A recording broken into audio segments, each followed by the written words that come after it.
अब हम अगली टाइप देखेंगे, टाइप नंबर 5।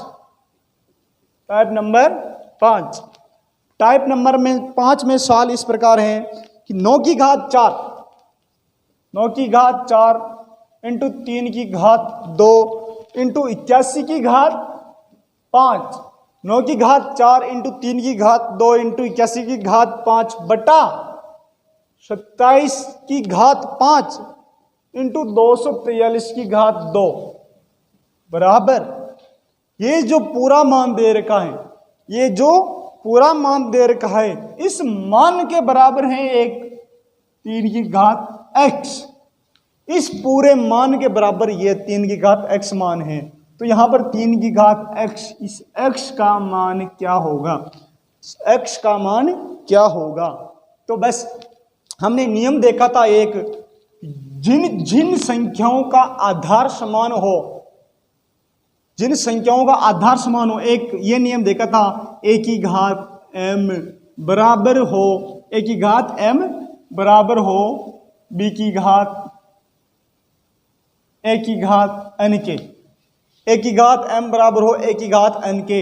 मतलब यहां पर m व n भी बराबर होगा, क्योंकि ये पूरी संख्या बराबर हो रही है, a बराबर है तो m व n भी बराबर होगा। ये नियम हमने देखा था। तो उसके लिए हम क्या करेंगे, उसके लिए हम क्या करेंगे, उसके लिए हम बस एक लक्ष्य होगा हमारा 3 लाना। क्या लक्ष्य होगा हमारा, 3 लाना।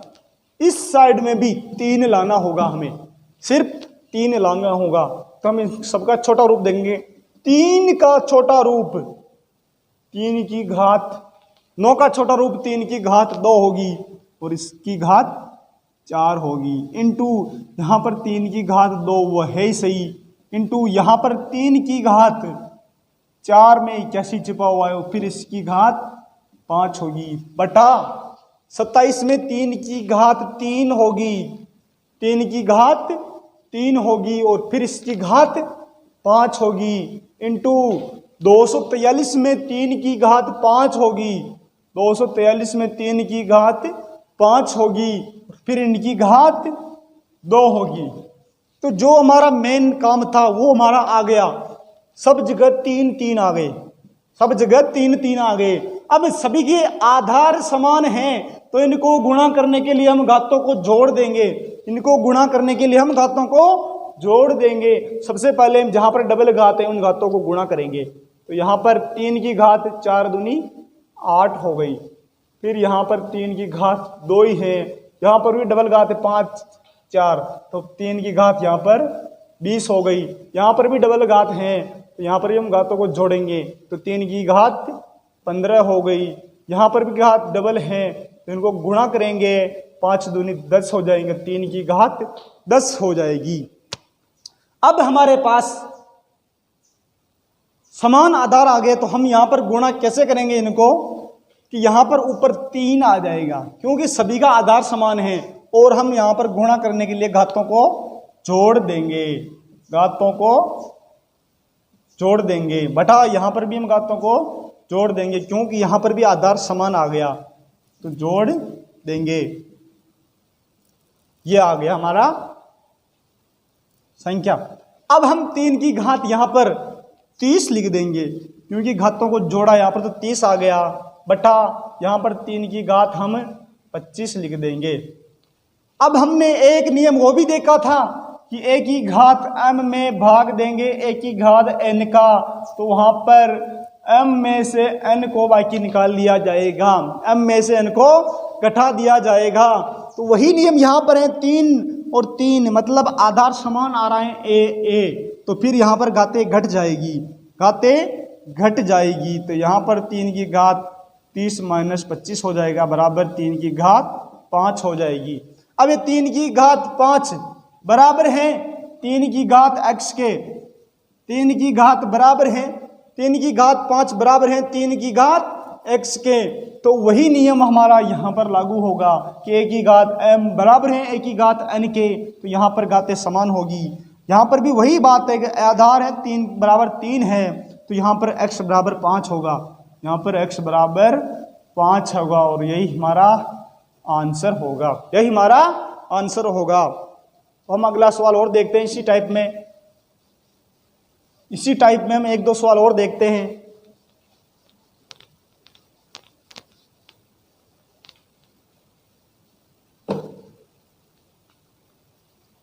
यहां पर हमारे पास सवाल है 4 की घात 5 इंटू 8 की घात 7 इंटू 16 की घात 4, 16 की घात 4 बटा 32 की घात 3 इंटू 64 की घात 2 बराबर 2 की घात x होगी।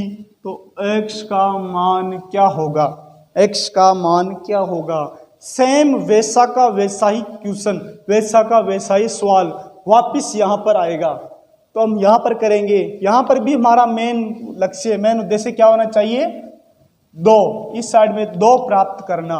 अब हम इधर 2 प्राप्त कैसे करेंगे? वही बात, 4 में 2 की घात 2 छिपा हुआ है, इनकी घात 5, 8 में 2 की घात 3 छिपा हुआ है, फिर इनकी घात 7, 16 में 2 की घात 4 छिपा हुआ है, फिर इनकी घात 4 बटेवा 32 में 2 की घात 5 छिपा हुआ है और फिर इनकी घात 3, 64 में 2 की घात 6 छिपा हुआ है, फिर इनकी घात 2। अब ये बस ये काम तो हमारा हो गया कि हमने यहाँ पर 2 प्राप्त कर लिया। अब यहाँ पर घात के ऊपर घात डबल है तो हम सभी घातों को गुणा करेंगे। यहाँ पर 2 की घात 2 और 5 है तो हम दोनों को गुणा कर देंगे, 10 हो जाएगा। यहाँ पर 2 की घात 3 और 7 है तो हम इनको गुणा कर देंगे, 21 हो जाएगा। यहाँ पर 2 की घात 4, 4 डबल है तो हम इनको गुणा कर देंगे, 16 हो जाएगा। यहाँ पर 2 की घात 5 और 3 है तो हम इनको गुणा कर देंगे, 15 हो जाएगा। यहाँ पर 2 की घात 6 और 2 है तो हम इनको गुणा करके लिख देंगे, 12 हो जाएगा। अब हमारे पास आधार सभी के समान आ गए तो हम इनको गुणा करने के लिए घातों को जोड़ देंगे, गुणा करने के लिए घातों को जोड़ देंगे। तो यहाँ पर 2 की घात में 2 की घात 10, 21 और 16 हो जाएगा, तो 31, 47 2 की घात हो गई। यहाँ पर 2 की घात 15 और 2 की घात 12, मतलब 2 की घात 27 हो गई। अब फिर वही नियम याद करो, वही नियम कि a की घात m भाजक a की घात n, तो m माइनस n हो जाएगा a की घात m माइनस n हो जाएगा। यहाँ पर a मतलब 2 आधार समान है तो इनको भाग देने के लिए हम 47 में से 27 बाकी निकाल देंगे और 27 बाकी निकाला तो यहाँ पर 2 की घात 20 आ गए, यहाँ पर 2 की घात 20 आ गया। ये 2 की घात 20 से बराबर हैं 2 की घात x के, ये 2 की घात 20 बराबर है 2 की घात x से। फिर वही नियम याद करो कि a की घात m बराबर थी a की घात n के, मतलब यहाँ पर m और n भी बराबर होगा, तो यहाँ पर x और 20 भी बराबर होगा। तो x का मान क्या होगा? 20 होगा, x का मान 20 होगा, यही हमारा आंसर होगा। अब इसी टाइप में हम एक दो सवाल और देखते हैं,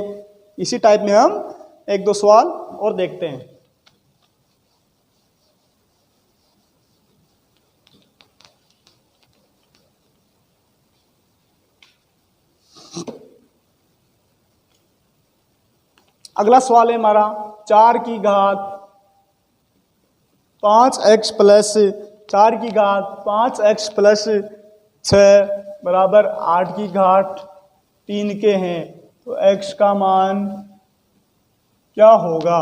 सवाल है हमारा 4 की घात 5x प्लस 8 की घात 3 है, तो x का मान क्या होगा?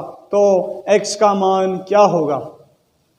बात वही है, हमें ये दोनों संख्या एक चाहिए, ये दोनों संख्या एक चाहिए, ये दोनों बराबर होंगे तो घातें अपने आप बराबर हो जाएगी, घातें अपने आप बराबर हो जाएगी। तो हम यहां पर एक संख्या प्राप्त करने के लिए सभी का छोटा रूप लिखेंगे। 4 का छोटा रूप होगा 2 की घात 2, फिर इनमें ऊपर घात 5x प्लस 6 बराबर 8 का छोटा रूप होगा 2 की घात 3, फिर इसके ऊपर घात। अब यहाँ पर घात के ऊपर घात है तो हम घाते को गुणा करेंगे, तो 2 की घात 2 को 5x प्लस 6 से गुणा करेंगे, यहाँ पर हो जाएगा 10x प्लस 12 हो जाएगा, और इस साइड में 2 की घात 3 9 हो जाएगी। अब वही नियम यहाँ पर आ गया वापिस कौन सा नियम के, ए की घात m बराबर है ए की घात n के, तो वहां पर m बराबर n होगा, वहां पर m बराबर n होगा। तो यहाँ पर दो दो मतलब आधार आधार दोनों का समान है और ये दोनों संख्याएं बराबर भी हैं, तो यहाँ पर ये और ये संख्या भी बराबर होगी। कौन सी संख्या, 10x प्लस 12 बराबर 9 होगा, 10x प्लस 12 बराबर 9 होगा। तो इसे आगे करते हैं हम, 12 का हम पक्षांतरण करेंगे तो 12 उधर जाएंगे तो माइनस के हो जाएंगे, 12 उधर जाएंगे तो ऋणात्मक हो जाएगा, तो 9 माइनस 12 हो जाएगा, 9 माइनस 12 बराबर -3 हो जाएगा। अब x बराबर 10 को हम उधर भेजेंगे, 10 यहाँ गुणा पर है तो उधर जाएगा तो भाग में जाएगा, तो x का मान आया हमारे पास -3/10, ऋणात्मक 3/10, और यही हमारा आंसर होगा, यही हमारा आंसर होगा। अब इसी टाइप में लास्ट एक सवाल और करते हैं हम, फिर हम अगला सवाल करेंगे, नहीं तो टाइप ज़्यादा लंबी हो जाएगी।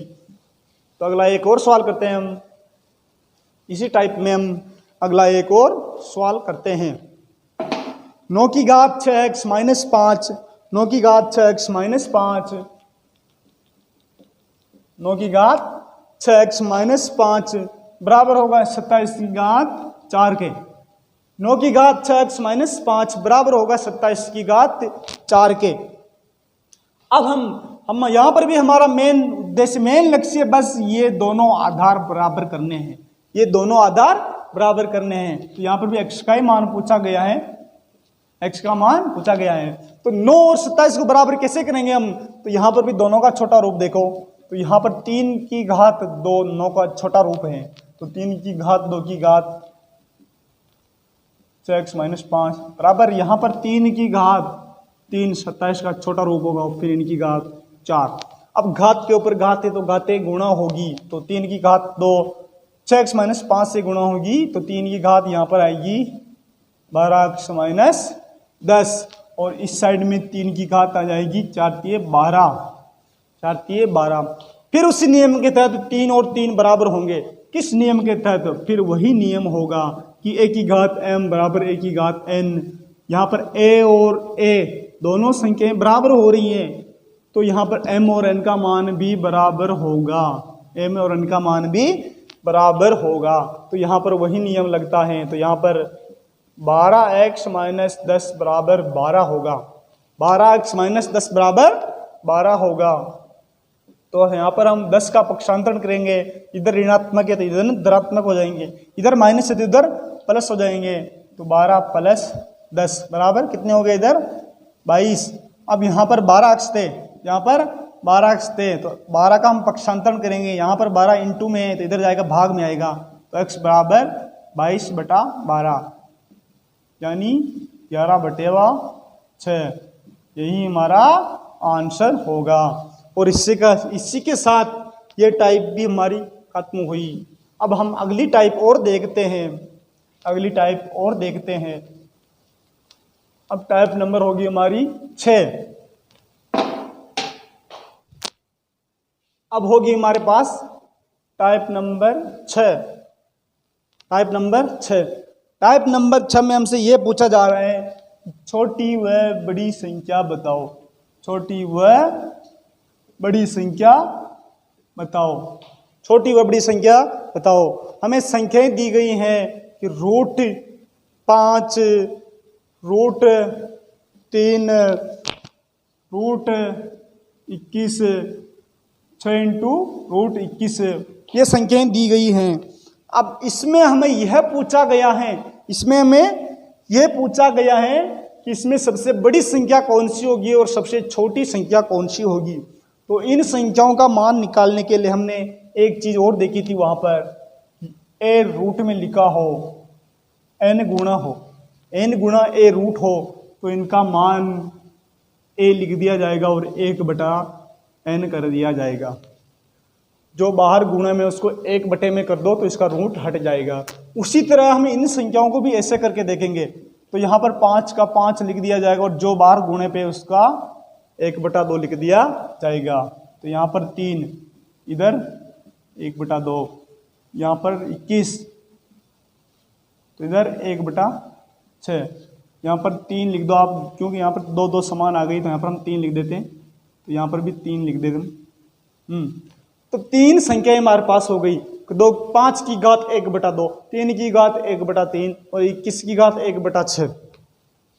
अब इससे पहले जो हमने की इसी टाइप में कुछ सवाल किए थे उनमें हम हमेशा निकाल रहे थे, लेकिन यहाँ पर घातें भिन्न के रूप में हैं और भिन्न वाली घातों में हम घातों का लसाअ लेंगे, घातों का लसाअ लेंगे, घातों के हर का लसाअ लेंगे। तो यहाँ पर हर 2, 3 और 6, 2, 3 और 6 का लसाअ क्या होगा?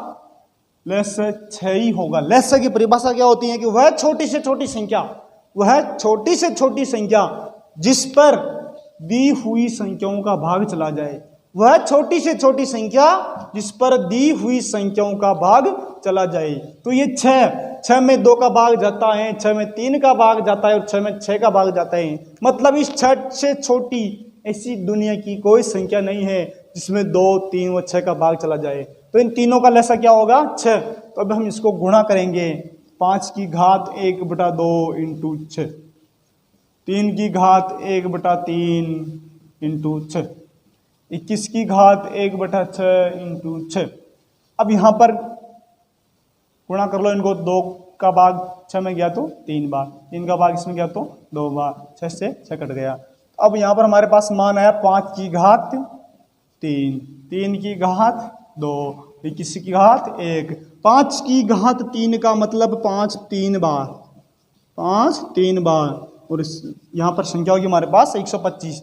3 की घात 2 का मतलब 3 की घात 3 2 बार, तो ये होगा 9। 21 की घात 1 मतलब 21। अब देखिए सबसे छोटा मान आया वह सबसे छोटी संख्या और सबसे बड़ा मान आया वह सबसे बड़ी संख्या। तो यहाँ पर हमारे पास 125 सबसे बड़े आए, तो सबसे बड़ी संख्या कौन सी होगी? 2 इंटू रूट 5। यह तो कौन सी संख्या होगी? सबसे बड़ी संख्या होगी। यह संख्या तो सबसे बड़ी होगी। और सबसे छोटा मान हमारे पास 9 आया जो कि इस संख्या का मान है। तो सबसे छोटी संख्या कौन सी होगी? सबसे छोटी संख्या कौन सी होगी? 3 इंटू रूट 3, 3 इंटू रूट 3। तो इस टाइप के सवाल में हम जिसमें घातें भिन्न के रूप में दी हुई हो, जिनमें घातें भिन्न के रूप में दी हुई हो, तो वहां पर हम घातों के हर का लसाअ लेंगे और फिर लसाअ को घातों से गुणा करेंगे तो हमारा आंसर आ जाएगा। तो हम देखते हैं अगला और सवाल।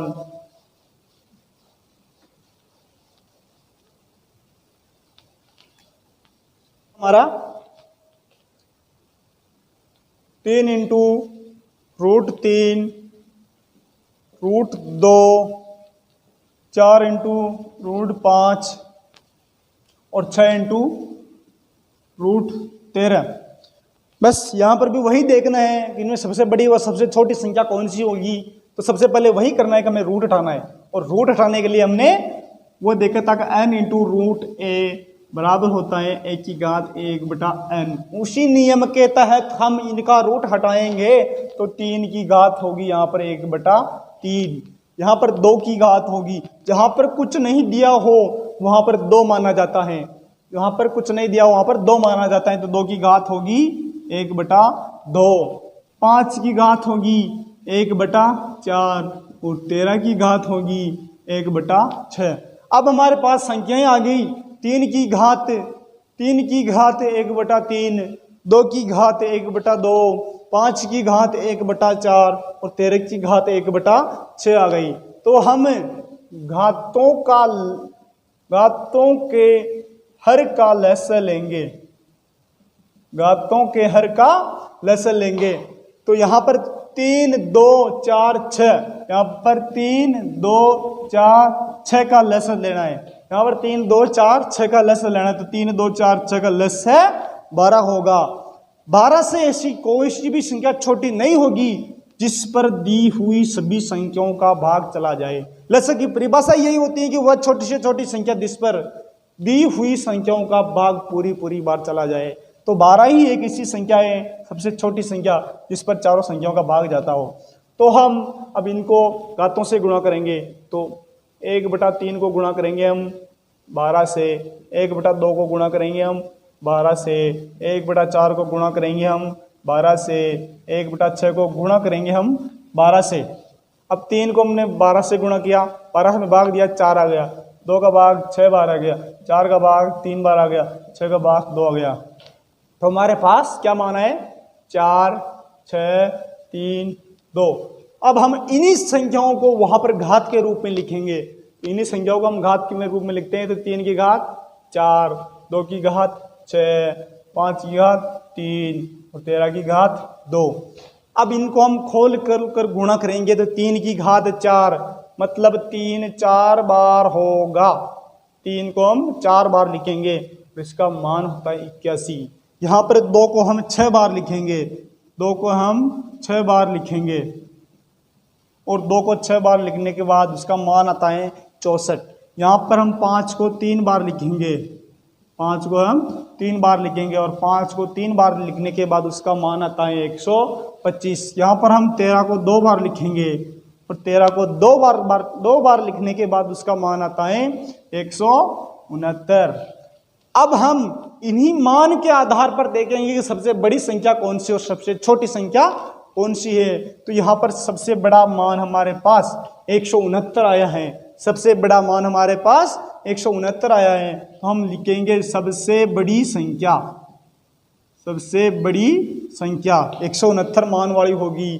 तो सबसे बड़ी संख्या होगी 6 × √13, 6 × √13। और सबसे छोटी संख्या होगी, सबसे छोटा मान हमारे पास 64 आया है तो ये इसका मान है। तो सबसे छोटी संख्या क्या होगी?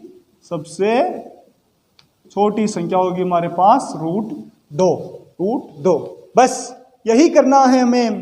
बस भिन्न वाली संख्याओं में हर का लेसन लेंगे और यहाँ पर हम भिन्न वाली संख्या को हम खत्म कर देंगे। यहाँ पर एक साधारण संख्या ले आएंगे और साधारण संख्या लाने के बाद उसका हम विस्तार करके गुणा करके हम आंसर प्राप्त कर लेंगे, आंसर प्राप्त कर लेंगे। अब इसके बाद हम एक सवाल और देखते हैं, फिर ये टाइप बी खत्म होने वाली है। सवाल वही होगा, सबसे छोटी व सबसे बड़ी संख्या बताओ। सबसे छोटी व सबसे बड़ी संख्या बताओ।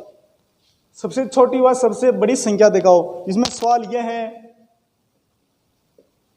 4 संख्याएं दी हुई हैं, √13 - √11, √31, यहाँ पे 31 है, √31 - √29, √53 -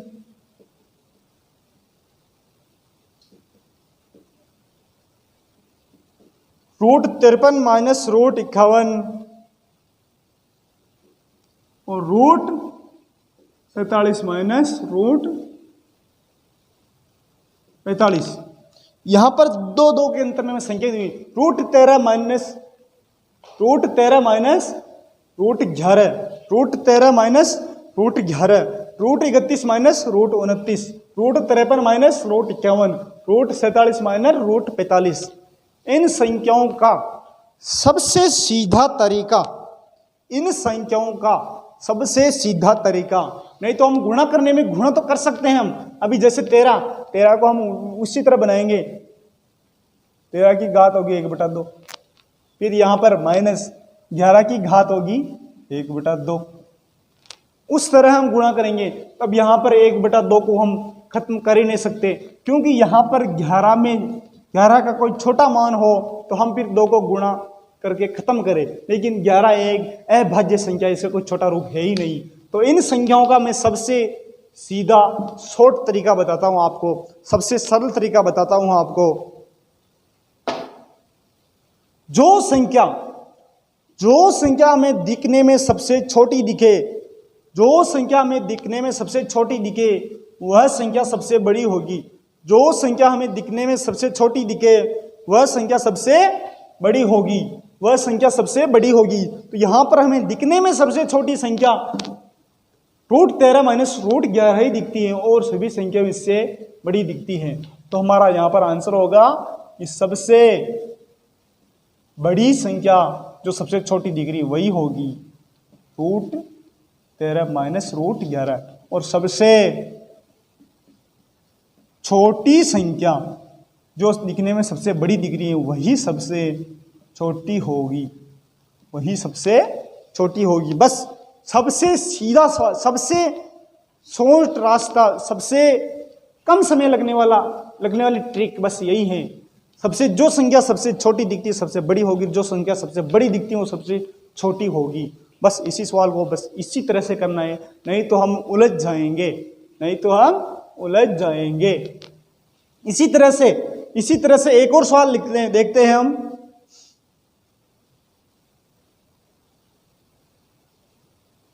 यही संख्याएं, एक और सवाल दूसरा, यही संख्याएं अगर बटा के रूप में हो, यही संख्याएं बटा में हो, 1/31 - 29, 1/53 - 51, कौन है यहाँ पर 1/47 - 45। बिल्कुल उसका विपरीत होगा कि जो संख्याएं दिखने में बड़ी दिखती हैं वही सबसे बड़ी हैं, और जो संख्याएं दिखने में हमें सबसे छोटी लगे वही सबसे छोटी है। तो इसका बस सीधा रास्ता है कि जो दिखने में सबसे बड़ी दिखे, जो दिखने में सबसे बड़ी दिखे वही बड़ी संख्या है। दिखने में बड़ी हमारे हिसाब से हम इसको मानते हैं कि 53 कौन बड़ी संख्या है, तो वही संख्या सबसे बड़ी भी होगी। वहां पर जस्ट इसका उल्टा था कि जो दिखने में सबसे छोटी दिखे वह सबसे बड़ी होगी, और यहां पर दिखने में जो सबसे बड़ी दिखे वही बड़ी होगी, और जो दिखने में छोटी दिखे वही संख्या सबसे छोटी होगी। तो दिखने में सबसे छोटी यह दिखती है 1/√13 - √11, √13 - √11। तो ये हमारा टॉपिक खत्म हुआ। अब हम इसके बाद अगली क्लास में मिलेंगे।